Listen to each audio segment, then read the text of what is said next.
guest speaker Dr. Richard Brown. Today at the Legacy Building, the Ernie Chambers History, Arts, Humanities Museum, we gathered to discuss future steps on making sure that others are getting vaccinated as well as masking up and continuing to follow guidelines for COVID-19 as we head into the new year. I came out here because it never hurts to learn something new, and by the grace of God, me and my kids have never had COVID, but I am vaccinated. I got the first and the second shot, but I do follow protocol since the beginning by keeping me and my kids safely away from everybody. The only people that really go around would be my family, but even half of the time not that, because my mom and my dad both have had COVID, but my dad's in remission from prostate for the last 6 years, and then I have a 1-year-old at home and other kids, so it's like I try to follow every protocol to make sure like my kids don't get sick or I keep myself, out of the way so that way I don't bring it. No, I just hope that everybody takes it a little bit more seriously. We're still in a pandemic. It hasn't ceased. And as Dr. Brown had discussed about, the COVID doesn't care about, it has its mission and it has its job. And its job is to kill you. So without the vaccination and the medications to help us, it'll be really sad to know that a lot of people will die. Why do you believe people should get vaccinated for COVID and also get flu shots? First of all, flu and COVID are different. You can have one without the other. You could have both or neither.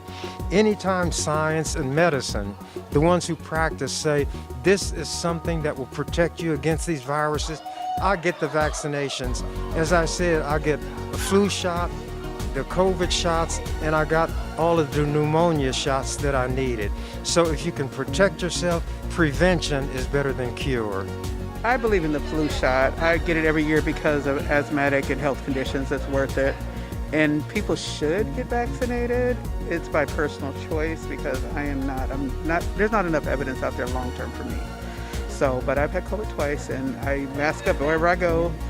I'm over the road truck driver, so I mask up and sanitize now more than I ever did. I was not a mask person, but now I wear masks everywhere. It's my second skin. So it's important to get masks for the elderly, and it's really bad on the elderly because someone older would get it. It's so horrible. There was 8 colds today. I was in the hospital for a week. And I was doing that first time, so it was really hard. So yeah, it's something you need to do. You need to get vaccinated for you. I think that for the safety and the protection of their lives, their loved ones, their friends, we don't want them to leave here. We want to keep them, for as long as we can. And realizing that you need to get your shot, your vaccination, so that you can save others in your family that are older, that have underlying conditions and things of that nature, and your friends. I mean, it would be terrible to say that my grandma passed because I came home with COVID and passed it on to her. How would you feel? Well, I think it's because you want to protect yourself against other people and your family. So I've gotten vaccinated. My boys that live in the house with me have gotten vaccinated because, I want to remain healthy, and I don't want to, have COVID-19 and spread it to other people. Well, people should get vaccinated for COVID and get a flu shot because both the flu virus and the COVID-19 virus is still out here in the population. And we're entering into the winter months, into the flu season, and people are coming closer together, and that is when the virus has an opportunity to spread. It's important to be knowledgeable, to have information on things such as like COVID-19 that you may not necessarily get at home, and then that it's important to stay masked up, sanitize your hands, sanitize your surfaces at home, and to not just protect yourself, but also be in a position of protecting your family. Why is it important that we still talk about masks, guidelines, vaccines, etc. right now? To prevent COVID. It's so easy transferable from person to person by breath. I'm a COVID long hauler. And I just stood in a child's presence for a few minutes. The worker didn't acknowledge she had COVID, and it almost killed me. And I've had Omicron COVID also as secondary. So consider I had COVID in my lungs and double pneumonia. So I'm a COVID long hauler now. So that's why it is prevent, because I was only in her presence for 5 minutes and it was just the breath outside. It got me. Stay away from large crowds, for real. That's all I know, because I went to a funeral. Who would think they'd get it at COVID at the funeral? I did. So I try to stay away from large crowds, and if I do go around large crowds, I wear my mask. And other than that, that's that. Well, we should keep talking about the mask, because the mask is the one way that we can protect ourselves from breathing in the particles from other people who may be infected. And so now that we're into the holiday season, which I say begins at Halloween, which is a couple of weeks from now, we're going into Halloween, we're going into Thanksgiving, we're going to do Christmas and New Year's. People are going to be coming together and in each other's company, and it is important that they wear a mask in those groups where they aren't sure whether other people are infected or not. And we know that when we're close to each other, the opportunity for small particles to spread amongst people, it can happen.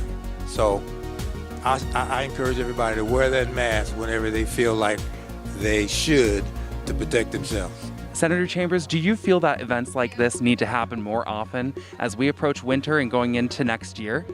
I think even before we go into winter, anything that gives information about COVID or SARS, the virus as I call it, that's warranted, and there ought to be more of these everywhere in this country.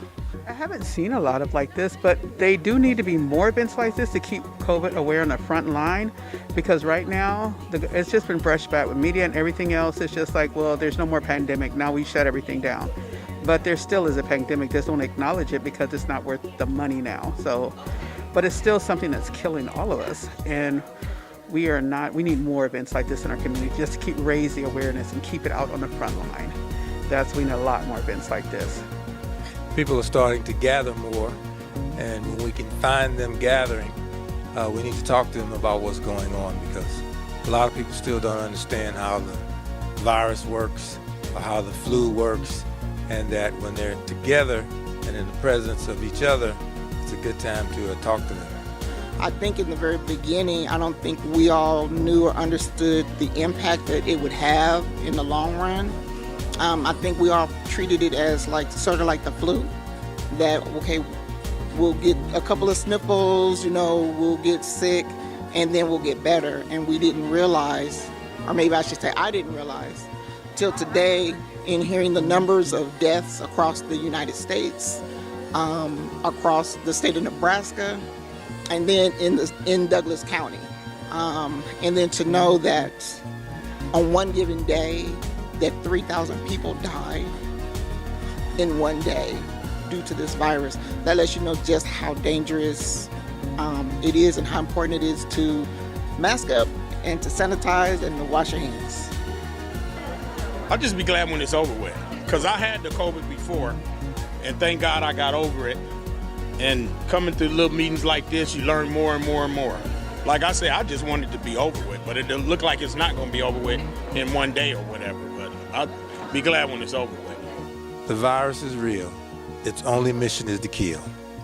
Thanks so much for watching. I'm Amber Rodriguez with EWC Communications, and I hope you learned something new.